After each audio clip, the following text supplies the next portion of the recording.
Going to bring the rest of the field in. Yeah. Gary with 8s, Ed with 7s. We're going 7 way to the flop here. Victor's in with the King 4 suited. Ollie's out the way in the small, and Christian going to defend an unknown holding in the big blind. So we have got 7-way action here. 7-way. This is a 1K, guys. Don't adjust your sets. Oh! What a flop! What a flop! Who's got their 7s? Quad 7s for Ed. Oh, wow. So nice to have the check mark on the flop. That doesn't happen very often, especially when you go 7-way. But the way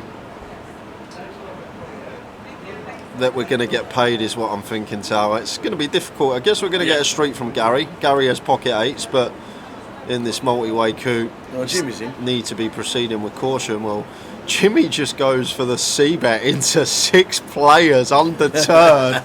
Got the backdoor hearts. Mark's going to call the ace-king with 5 players behind on 7-7-3.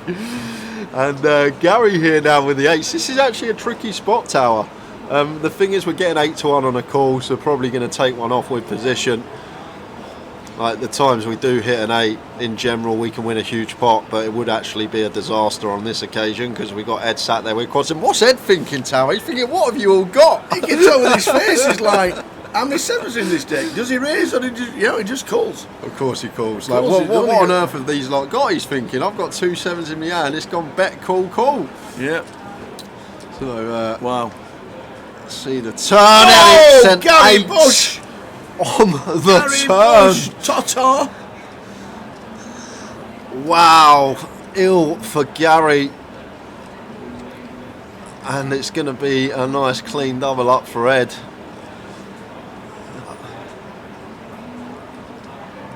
Jimmy has to check.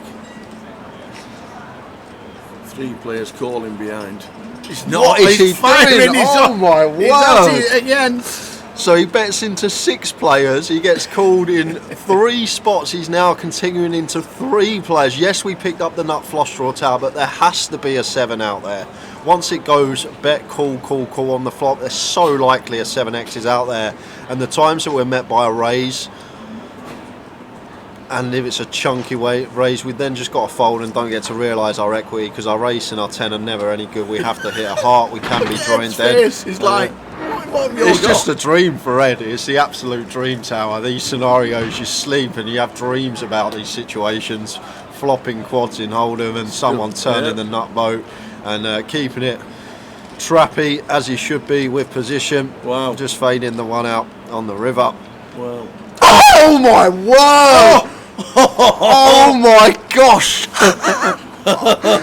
Is this actually happening? Wow. We've got quads over quads, guys, on the feature table. And oh my word, I said on the flop, Ed's got the check mark. I forgot about that less than 1% next to Gary's name for the running 8s. What on earth is this run out? And to be honest with you, Tal, something really interesting about this hand. The 8 of clubs is on board. So 8x of clubs is not a thing. So when Gary bets the river here, 4K, as he does, he can't actually have an 8x. He's not going to have 8-3. He's not going to have 7-8 from Ed's perspective, because Ed has 2 7s in his hand. And there's no bare 8x that pills flop. So how does Gary get to the river with 8s full? He just doesn't. It's not possible. 8x of clubs isn't a thing, and there's no 8x that actually want to just pill flop overcall against 2 players. So Ed here should just call. Really? Should just call. Simply because the 8 of clubs is on board. So 8x of clubs is not a thing, so he can't get value from 8s full. So he has to have either a bluff or quad 8s here, right?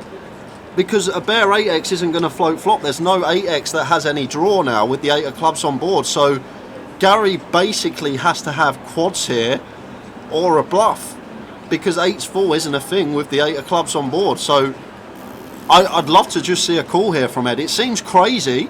It seems absolutely crazy to just flat. To see the cards, that is for sure. But in reality, it makes sense. If you really think about it, guys, what 8s full does Gary get to the river with once we go 7-way to the flop and the 8 of clubs now rolls off on the river? There's no 8x of clubs, so he can't backdoor a boat with a flush draw. and he can't call like 8-6, he can't call 8-9. All these hands just fold flop. There's no draw there, so he basically has to have quads or a bluff, and Ed's figured it out. Look at his face, he's figured it out. It makes sense. And if he folds here, it would be incredible, but I don't see how we can fold. But I'd love to just see flat. Yes, we've got quads, but really deduct the hand and think about it.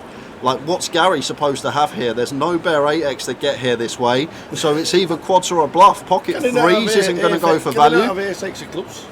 Well, that's not gonna. We've gone 7-way to the flop tower. It's gone bet, call, call, call on the flop. Turn, it's gone bet, call, call. So why would ace-x of clubs go for value here? There's definitely a 7x out there in someone's eyes. And just to let you know, Ed has just called. Exactly. I think it's great. I think it's an unbelievable call. So many players are going to go broke here, but Ed's just deducted the hand and figured it out. There's no 8s fall that Gary gets to the river with. There's just not. Come up with a hand for me, Tao, that gets to the river that makes 8s fall. There's none there. 7-8 isn't a thing because we got 2 7s in our hand. 8x of clubs isn't a thing because the 8 of clubs is on the river. Gary's not going to float 8-9, 8-9, 8-10, all these type of hands once he goes bet, call, call. He's not going to overcall these hands, so it has to be quads or a bluff. And I can't even think of a bluff here. Pocket freezes and then going to suddenly bet once their boat gets counterfeited. So, although from people that don't play much poker and your perspective watching this, you're probably like, what on earth is going on? How can he just flat with quads? But when you really think about the hand and break it down, like Gary's value range on the river is going to be 8s full, 7s full, and that's literally it. We've got 2 7s in our hands. The 7s full isn't a thing, and 8s full obviously isn't a thing because of how the hand is played out. And Ed says, nice hand, and it is a sicko, quads over quads. Great flat on the river tower, but I actually think it's an easy flat. It sounds crazy, but in my opinion, it's a very easy flat on the river. Wow. Wow. And Ed just says, I'm just so good.